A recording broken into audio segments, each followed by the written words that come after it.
welcome. We are back, and this time we're doing HTMX, chapter 1 of the HTMX crash course book. My name is Lucky, and today I'm here with Bhabha. Hi, Lucky. Hello, Bhabha. Yes, and today we are going to be going through chapter 1, right? So let me just go through the files that we have here. So I'm just gonna start from the bottom up, right, in the chapter 1 files. The first one we have is the server.js file, and as the name suggests, this is going to be running our backend code, the server side code, and we're going to explain that a little bit more later.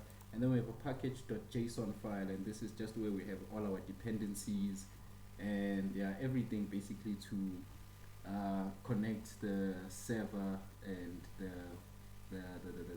client side. And then we have package log.json, which is a similar thing but more details, you understand, more modules and everything that we're going to be using. And then we have our index.html file in our public directory. Then we have node modules, which is the modules I was speaking about earlier in the package log.json. So one of the first things that we do here is that we're going to use the script tag to install HTMX, right, in our head, in the head part of our HTML document. And we also have a link to Bootstrap styling library. And when it comes to the body of our HTML, as you can see, we have a div that is a class of container, there's a heading and a button, and then we have some HTMX attributes here that we are going to explain. And then yes, as you can see, we have another div with yes, more HTMX attributes. And then we have a script here. This is just for Bootstrap again, to apply Bootstrap styling. So I'm gonna go to the server.js file.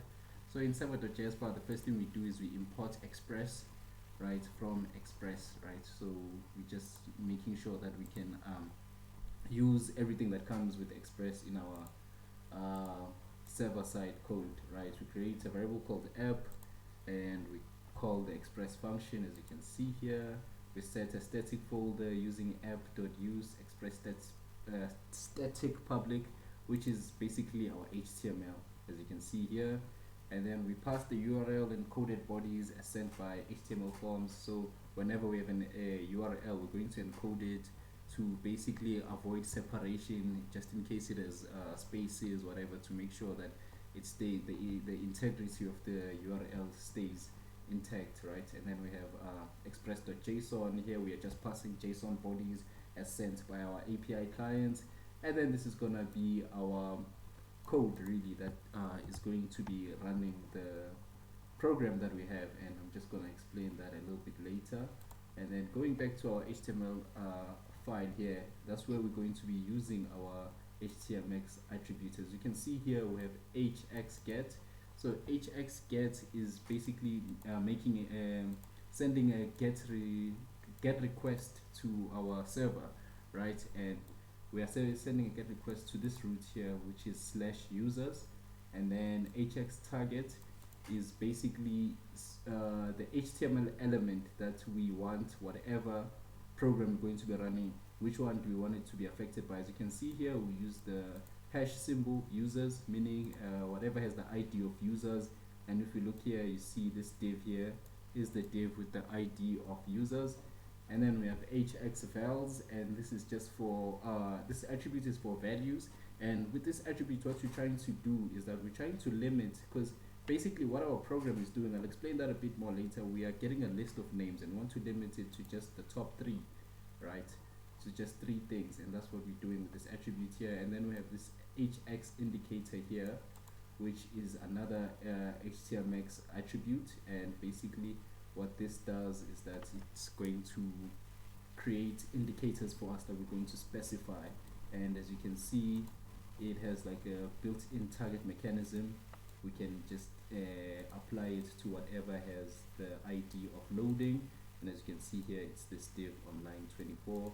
And then we have a class here, 2 classes actually, button and button primary. That's just for Bootstrap styling.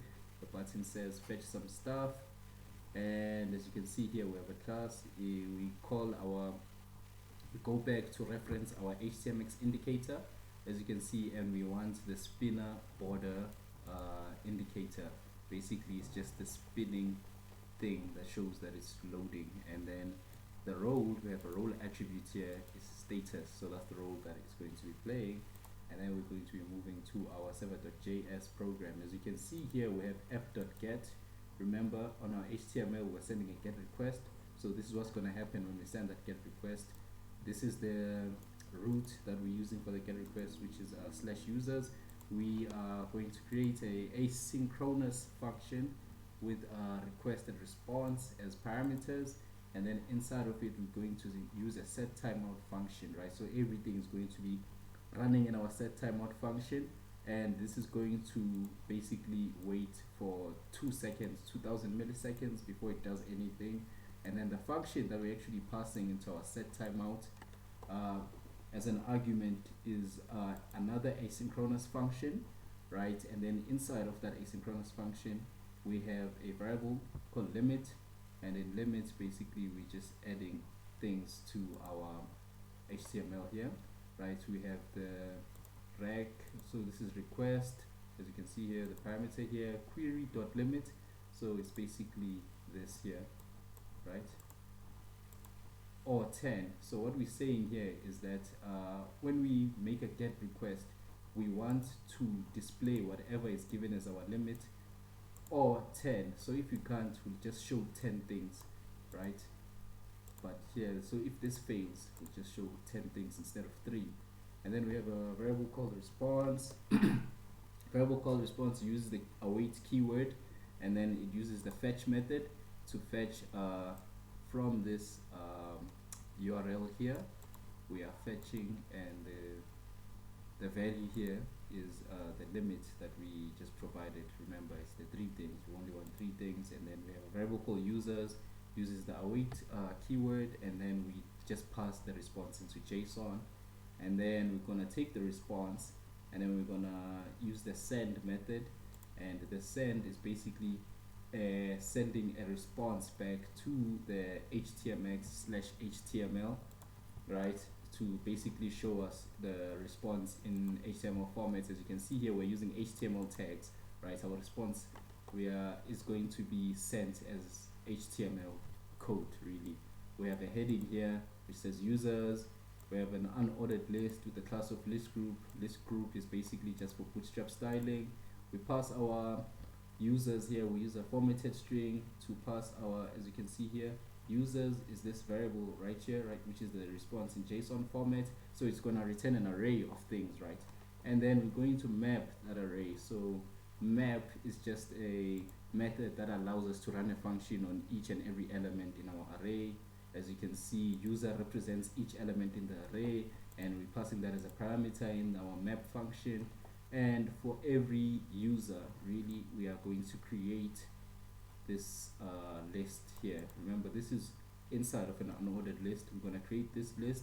This list group item class is for bootstrap styling again, and then the inner HTML is going to be, because remember, this is JSON, right? So it's basically an object, right? So we're going to go into the name property of the user. Remember, the user is each element in the array, users array, right? And then we're going to join them basically to make it a string.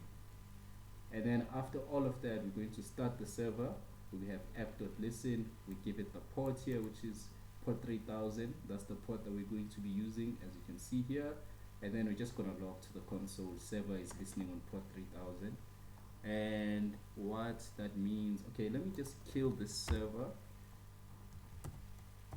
Let me kill this server and then run it again. So how we're going to run the server is we're going to use this command right here, npm run dev, and I'm going to click enter. As you can see, it's going to run this, and as you can see, it's starting nodeserver.js. So this is going to be running on the back end.